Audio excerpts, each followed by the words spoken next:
श्रोतेहो नमस्कार. आकाशवाणी पुणे प्रादेशिक वृत्त विभागाच्या विशेष वार्ता या कार्यक्रमात मी माधवी कुलकर्णी आपलं स्वागत करतेय.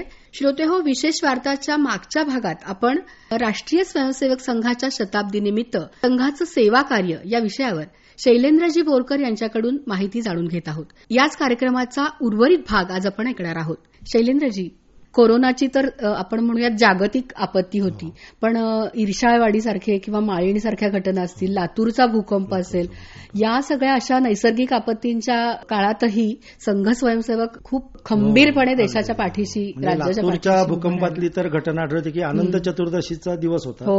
गणपती विसर्जन करून लोक घरी परतले होते, झोपले होते. पहाटे 3:30 पावणे 4 वाजता भूकंप झाला.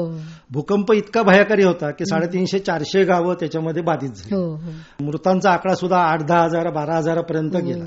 अनेक घरं कोसळलेली होती.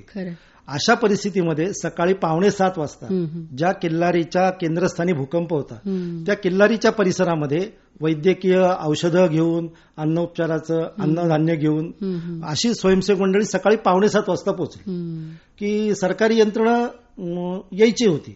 परंतु स्वयंसेवकांनी वाट पाहिली नाही. जी उपलब्ध सामग्री होती, जे औषधोपचार होते, औषधं होती, अन्नपदार्थ होते, ते बरोबर घेऊन गेले. ढिगारे उपसायला सुरुवात केली. जखमी होते त्यांना औषधोपचार केले, जेवायला खायला घातलं, धीर दिला. ज्यांचे नातेवाईक दुर्दैवानं मृत्युमुखी पडले होते त्यांना बाजूला करून त्यांच्या अंत्यसंस्काराची व्यवस्था केली. अशी वेगवेगळ्या प्रकारची कामं सकाळी 6:45 वाजल्यापासून स्वयंसेवकांनी सुरू केली. आता एवढं करून थांबलं नाही, म्हणजे जीवन रक्षण झालं, त्याचं जीव वाचवला. पण त्याच्यानंतर सुद्धा त्या 350 गावांच्या मधल्या लोकांना सुस्थितीत राहता यावं म्हणून वेगवेगळ्या प्रकारची कामं सुरू केली. म्हणजे सप्टेंबर महिन्यामध्ये 30 सप्टेंबरला भूकंप झाला आणि ऑक्टोबर महिन्याच्या विजयादशमीला संघाचा वाढदिवसच असतो, त्या दिवशी भूकंपग्रस्त गावातल्या मुलांच्यासाठीचं जनकल्याण विद्यालय ही निवासी शाळा उभी राहिली. सुरुवातीला पत्र्याच्या खोलीमध्ये शाळा उभी राहिली. आज त्याचं भव्य रूप आहे. 500 मुलं निवासी पद्धतीनं राहून ही तिथं शिक्षण घेतात. एक रेबे चिंचोली नावाचं संपूर्ण गाव उभं केलं. ते गाव उभं करत असताना संघाची आठवण अशी आहे की तिथल्या जिल्हाधिकाऱ्यांनी त्या गावाचं जेव्हा घरं द्यायचा कार्यक्रम होता तेव्हा विचारलं, संघाचे मान्य सरकार्यवाह त्यावेळेचे शेषाद्रीजी आलेले होते, तेव्हा त्यांना विचारलं की संघाचे स्वयंसेवक असं एवढं मोठं काम करतात, त्यांना तुम्ही काय शिक्षण देता? तर शेषाद्रींनी सांगितलं की आम्ही असं कुठल्याही प्रकारचं शिक्षण देत नाही. दररोजच्या संघाच्या शाखेवरती समाजाविषयीचं प्रेम, हा सगळा समाज आपला आहे, हे आपलं विशाल कुटुंब आहे, समाजावरचं दुःख ते आपलं दुःख, समाजाचा आनंद तो आपला आनंद, ह्या शिकवणुकीतनं स्वयंसेवकांनी एवढं मोठं भव्य दिव्य काम केलंय. तर ही लातूरच्या भूकंपातल्या आठवण आहे. आणि विविध प्रकारच्या छोट्या मोठ्या, पुण्यामध्ये आता आंबेलवाड्याचा पूर आला तेव्हा स्वयंसेवक रात्री 1:15 वाजता जाऊन 12:30 वाजता जाऊन स्वयंसेवकांनी तिथं मदत कार्य सुरू केली. माळीण दुर्घटनेचा आपण उल्लेख केला. स्वयंसेवक पोचले, बांधवांना मदत केली, जे चिखलामध्ये रुतलेले होते त्यांना सोडवलं, विविध प्रकारची सेवा कार्य केली, अन्नधान्य दिलं, राहायची व्यवस्था केली, गाव उभं करून दिलं. असं शासनाच्या मदतीनं, समाजातल्या विविध संस्थांच्या मदतीनं स्वयंसेवक हिरिरीनं काम करतात. असा प्रत्येक आपत्तीतला अनुभव आहे. एकूणच हे म्हणजे सेवा कार्य हा जो विषय आहे संघाचा, तो खरंच एकेका आपत्तीवर आपण एक मुलाखतीचा हे घेऊ शकतो, निबंध लिहू शकतो, इतका मोठा खरं तर विषय. पण खरंच खूप मोलाचं हे योगदान, आणि त्यांनी म्हणजे जिल्हाधिकाऱ्यांनी जी भावना व्यक्त केली ती खरंच सगळ्याच समाजातल्या लोकांची असेल की हे कुठून येतं. पण संघाच्या स्वयंसेवकांकडे काय असं कुठली अशी ती काय म्हणतात जिगर असते की ते प्रत्येक आपत्तीमध्ये जाऊन जातात. जिगर म्हणलं तर समाजावरचं प्रेम आणि कोणती अपेक्षा न ठेवता काम करण्याची, निरपेक्ष भावनेनं काम करण्याची भावनेनं, आणि त्याच्यामध्ये सुद्धा आम्ही काहीतरी वेगळं काम करतो, समाजावरती उपकार करतो, अशी यत्किंचितही भावना नसते. तर 100% कर्तव्य भावनेतनं आत्ता आपले समाज बांधव अडचणीत येत ना, आपण धावून गेलं पाहिजे, आपण काम केलं पाहिजे.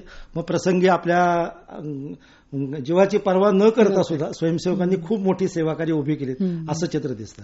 तर ह्याचं शिक्षण असं वेगळं काही दिलं जात नाही बरं का ताई, की संघाच्या शाखेवरती समाजाचा विचार करायला शिकवतात, देशाचा विचार करायला शिकवतात, देशावरती प्रेम करायला शिकवतात.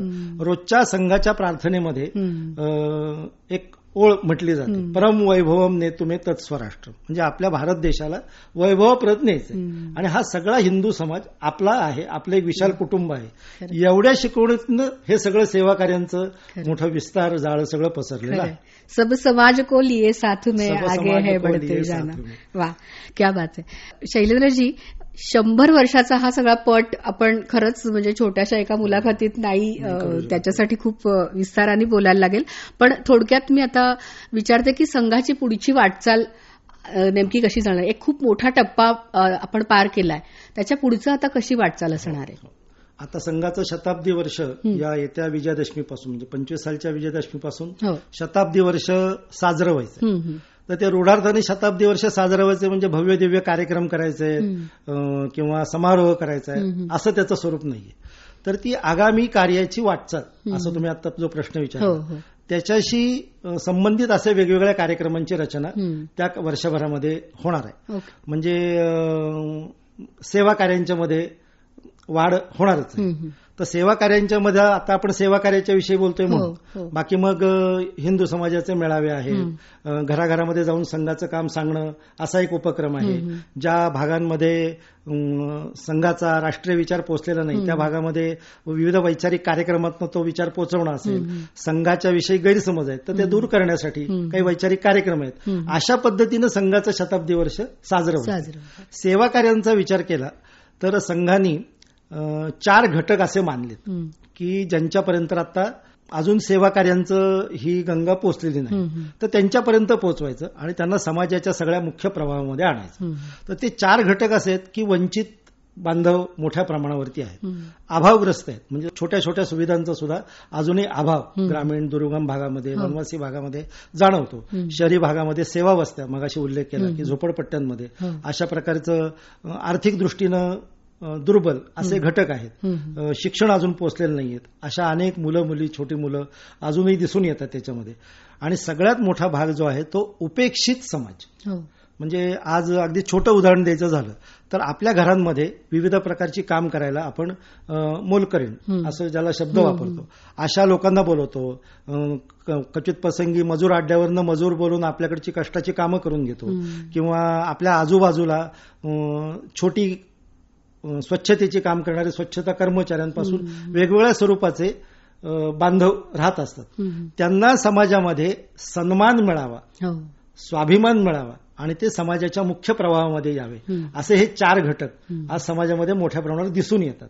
तर या 4 घटकांच्यासाठी चांगली सेवा कार्य उभी करावीत आणि जीवन पोषणाचं आणि स्वाभिमानाचं त्यांच्या आयुष्यामध्ये आनंद फुलवावा अशा प्रकारची वाटचाल ही सेवा कार्यांच्या बाबतीमध्ये शताब्दी वर्षामध्ये करायचं संघाने ठरवलं. बरं, शैलेंद्रजी, शताब्दी वर्षात प्रामुख्याने कोणकोणते उपक्रम होणार आहेत. उपक्रम म्हणण्यापेक्षा संघाने या शताब्दी वर्षामध्ये 5 असे एक विषय निवडले की जे समाजाच्या एकंदरीत जीवन पैलूमध्ये अतिशय महत्वाचे असे बिंदू आहेत. त्यातला एक बिंदू आहे की कुटुंब प्रबोधन. तर आज आपण पाहतो की कुटुंबामध्ये अनेक समस्यांना सामोरं जावं लागतं. म्हणजे परस्परांमधला संवाद हरवलाय का काय इथपासून ते कुटुंबातल्या विविध समस्या समोर येताना दिसतात. मग बरोबर याच समस्येवरती मात करण्यासाठी संघाने शताब्दी वर्षामध्ये कुटुंब प्रबोधनाचा विषय हाती घ्यायचा ठरवलेला आहे. कुटुंब प्रबोधनाचा विषय हाती घेताना कुटुंबामधला सुसंवाद वाढावा, कुटुंबाचा उद्योग, कुटुंबातलं परस्परांचं सहकार्य, कुटुंबातला एकोपा, कुटुंबामधलं आनंदी वातावरण, हॅपी इंडेक्स कुटुंबाचा, अशा विविध मुद्द्यांचा बारकाईनं विचार करून कुटुंब प्रबोधनाचं काम या शताब्दी वर्षामध्ये त्याच्यावरती जास्त काम करण्याचं संघाने ठरवलं. तसाच अजून एक मुद्दा आहे समरसतेचा मुद्दा, की समाजामध्ये आज विविध प्रकारच्या ज्ञाती संस्था काम करतात आणि त्या ज्ञाती संस्थांच्या मध्ये जर एकोपा राहिला, ज्ञाती संस्थांनी देशहिताचा विचार त्या करतातच, पण एकत्रित येऊन तो ज्ञाती संस्थेचा विचार केला तर समाजामध्ये समता आणि दुसरं मूल्य आहे समरसतेचं, एकसारखा विचार करणं, समरस होऊन काम करणं, तर देशाची प्रगती खूप चांगल्या प्रमाणावरती होईल. अशा विश्वासानं समरसता या विषयावरती संघाने काम करायचं ठरवलेलं आहे.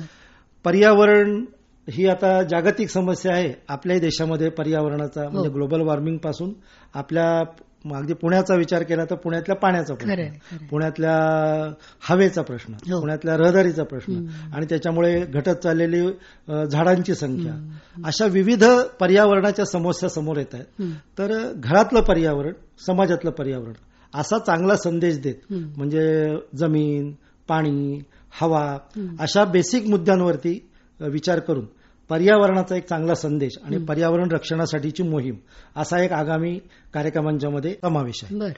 स्वबोध म्हणजे स्वदेशी हे आपल्या देशाचे सन्माननीय पंतप्रधान नरेंद्रजी मोदी सर हे प्रामुख्यानं भारताच्या स्वबोधाचा नारा देत असतात, स्वदेशीचा नारा देत असतात.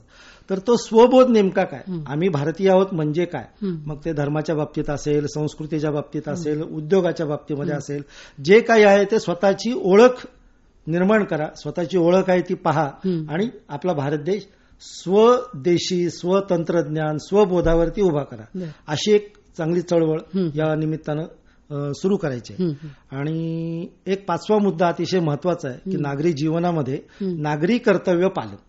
अगदी छोट्या छोट्या गोष्टी, सिग्नल पाळला जातो की नाही, मोबाईलवरती बोललं जातं गाडी चालवताना, रस्त्यावरती थुंकणं असेल, स्वच्छतेचे नियम न पाळणं असेल, सभ्यतेचे नियम न पाळणं असेल, एकमेकांशी सभ्यतेनं बोलणं असेल, इथपासून विविध प्रकारची नागरिकांची जी कर्तव्य आपल्याला देशाने सांगितलेली आहेत, घटनेने सांगितलेली आहे, तर या कर्तव्याचं पालन करण्यासाठी जनप्रबोधन करणं, कर्तव्याचं पालन करण्यासाठी युवा पिढीला अग्रेसर करणं, युवा पिढीने मुलांमध्ये हा सगळा नागरी कर्तव्याचा बोध करून देणं, अशा स्वरूपाची ही 5 कामं संघाच्या शताब्दी वर्षामध्ये संघाने करायची ठरवलेली आहे.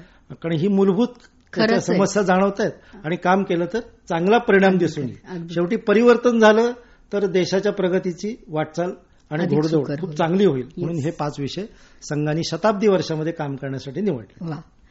या सगळ्याच तुमच्या उपक्रमांसाठी आणि तुम्ही ठरवलेल्या सगळे जे संकल्प आहेत त्या संकल्पांसाठी खूप खूप शुभेच्छा. शैलेंद्रजी, तुम्ही आज आकाशवाणीच्या स्टुडिओमध्ये आलात आणि संघाचं प्रामुख्याने सेवा कार्य आणि आगामी वाटचाल यावर फार मोलाची माहिती आमच्या श्रोत्यांना दिलीत, त्याबद्दल तुमचे खूप खूप आभार. नमस्कार. आकाशवाणीच्या सगळ्या परिवाराला मनापासून धन्यवाद.